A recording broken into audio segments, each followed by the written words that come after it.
Now, Golden Globe winning film Minari has topped box office sales this week here in South Korea after the US film hit cinemas on Wednesday. According to the Korean Film Council, some 40,000 people watched the 150-minute piece on the day of its release.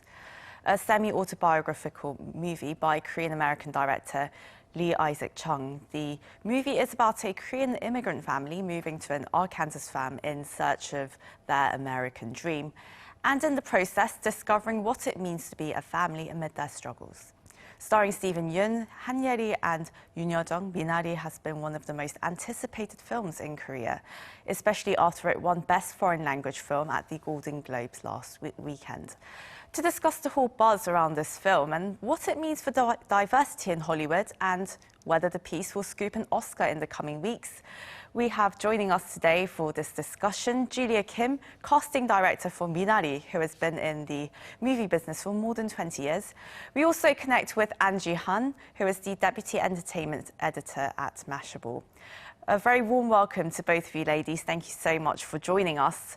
And well, my first question to you, Julia. Well, first of all, congratulations on your team's win at the Golden Globes this year, as well as all your other titles.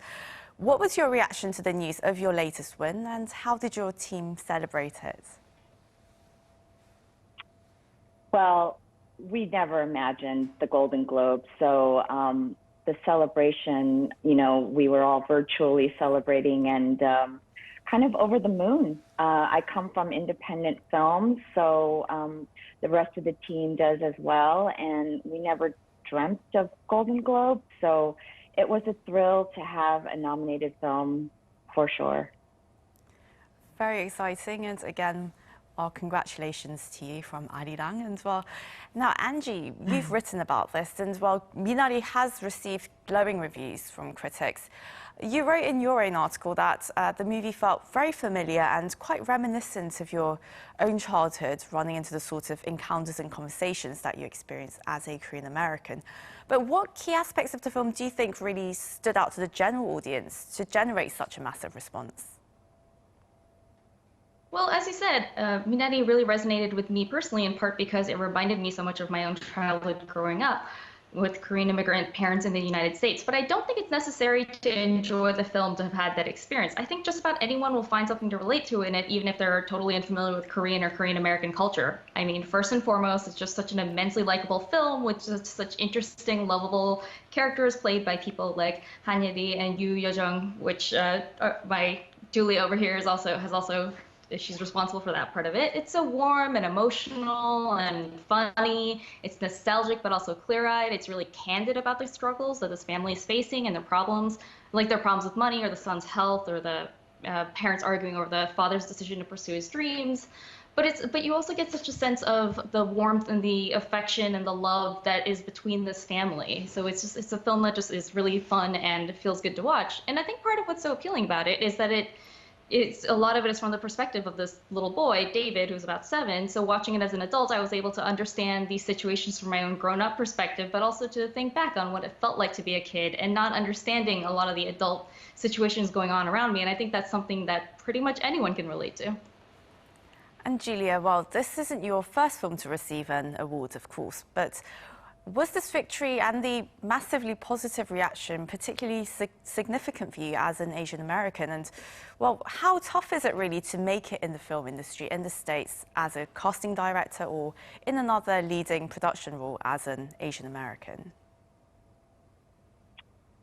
Well, as Angie said, the response to this film, it breaks cultural divide. It resonates with everyone because we all related to having a grandmother stay in our room, or for me personally, I grew up with my mother putting seaweed in my lunchbox, and my immigrant grandmother taking me on walks, my little brother and I on walks on the side of the 10 freeway, and those are memories. I just really related to Minari, and it was extremely touching for all of us that so many others did too.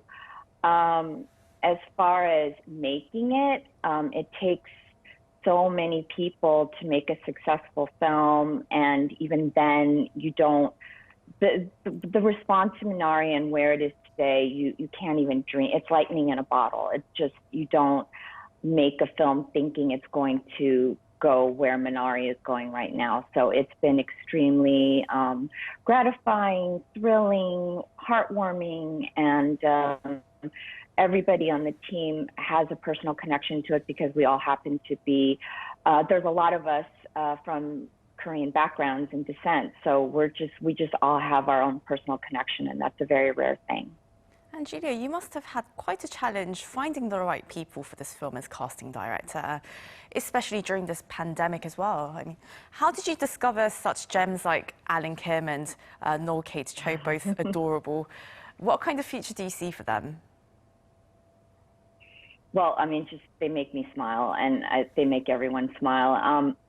I was actually tasked to find them before, pre-pandemic, so I did have the ability to go out and case schools, churches. I mean, I live in Los Angeles. There's a very big Korean population, and I knew where to go. I knew what communities to hit. I knew Orange County had a lot of Koreans. We have a lot of Korean churches. We have Korean language schools. I went to the Korea Times. I put out I asked the editor to put out a story, and I just kind of let the response just kept building, and Alan and Noel's tape came submitted to us. They were living outside of Los Angeles, and we kind of had to jump on the virtual casting and virtual communicating front pre-pandemic, because we had to first see if they were right just through video like this. And once we felt confident that they had the elements we were looking for, Alan came into our office and did a chemistry read with Stephen, and we did a chemistry read with Noel and Alan over video. See, and well, Angie, you did mention that this film, it speaks to all audience. It's not just a matter of being a Korean American. And well, really, what was clear to me was that Minari, it really wasn't a Korean film in the strict sense. It's rather an authentic American story of an immigrant family pursuing the American dream. It's less to do with cultural clashes and more to do with the meaning of family. So there has been quite some criticism towards the host organisation of the Golden Globes, for putting Minari under the Best Foreign Language Film category. What are your thoughts on this? I found it frustrating that Minari was competing in the foreign language film category. I understand that it has to do with the HFPA's rules on what percentage of a film's dialogue is in English, but I wish that they had been able to make an exception for this one, because as you say, it's such an American film. And I mean, there's also the question of what foreign language even really means, because the English is obviously the most widely used language in the US, but the country doesn't actually have a national language. So I wish that there was a little bit more room for interpretation there.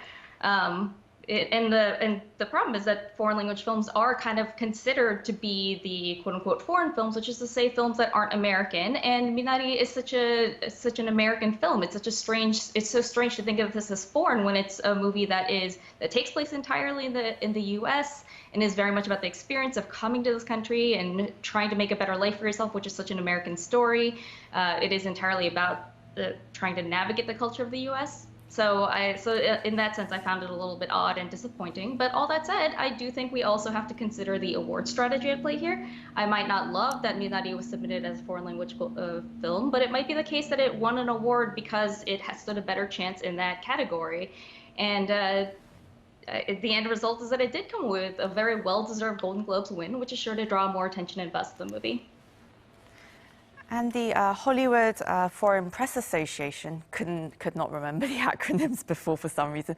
It's facing further criticism these days, Angie, regarding diversity due to its lack of black representation on the voting board, in addition to nominating Minari for the Foreign Language Film Award. How big is this whole controversy in the entertainment world right now in the States? And do you think the Golden Globes will be forced to go through some changes?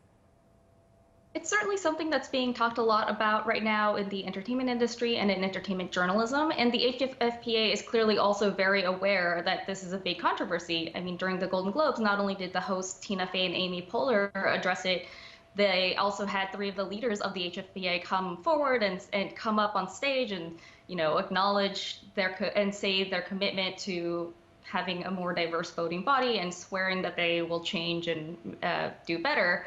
That said, we don't know yet what concrete steps, if any, they actually plan to take in that direction. So I think until then, it's nice to hear that they're aware that there's a problem and that they're trying to change it, but I'm not going to be too optimistic or really to feel anything until I get a better sense of what specific concrete steps they're taking and try to figure out what's going to happen from there.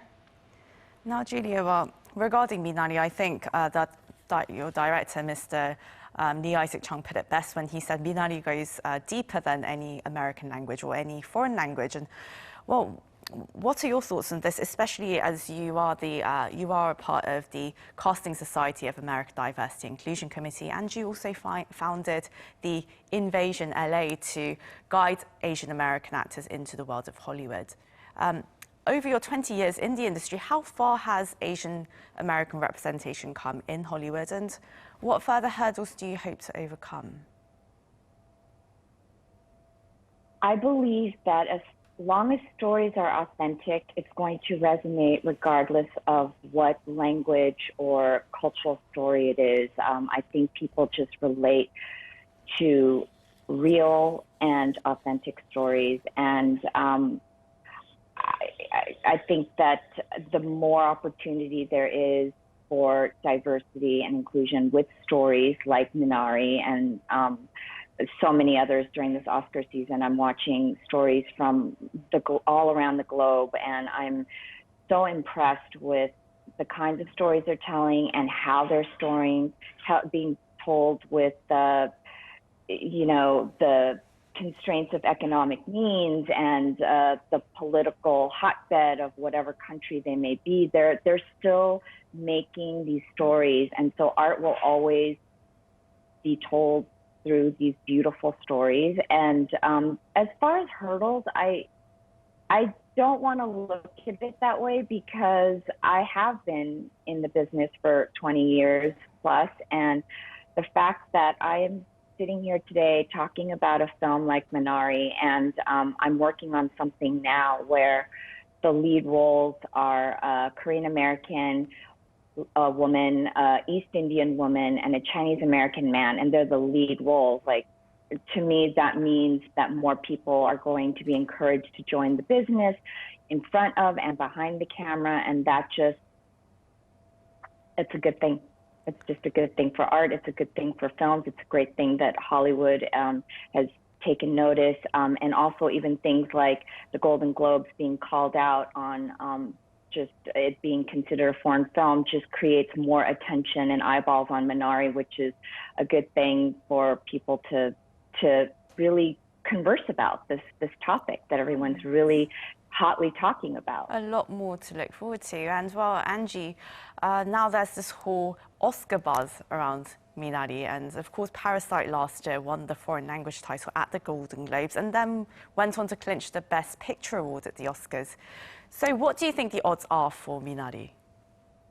Well, I have to warn you, I'm not always the best at guessing this stuff, but based on the buzz that I've seen and the articles I've read, and the fact that it's already doing really well in the awards season. I mean, not only did it win the Golden Globe, as we've been talking about, but it's also gotten nominated for the SAG Awards and the Spirit Awards. So I think based on all that, I think it has a pretty good chance in the awards race of being in the Best Picture category. And if it does, then that would suggest that Lee Isaac Chung also probably has a pretty decent shot at getting into the screenplay and director categories. But I would also like to see it perform in other categories as well. I would love to see some attention given to a lot of the performances in it. I think that Steven Yeun probably has the best chance of getting a nomination, in part because he's the best known name in the US. I think Yoon Yo-jung also I think she is probably the second most likely to get a nomination, but I would love to see Han Ye-ri and David S. Kim also get nominations if they can, but I think those are probably a little bit more of a long shot. Well, I'm afraid this is where we have to wrap up the interview today, but that was Julia Kim, Casting Director for Minari, and Angie Han, Deputy Entertainment Editor at Mashable. Thank you both, ladies. Thank you so much for your time today. Thank you so much for having us. And to our viewers, as always, thank you very much for watching and have a wonderful weekend wherever you are. Goodbye.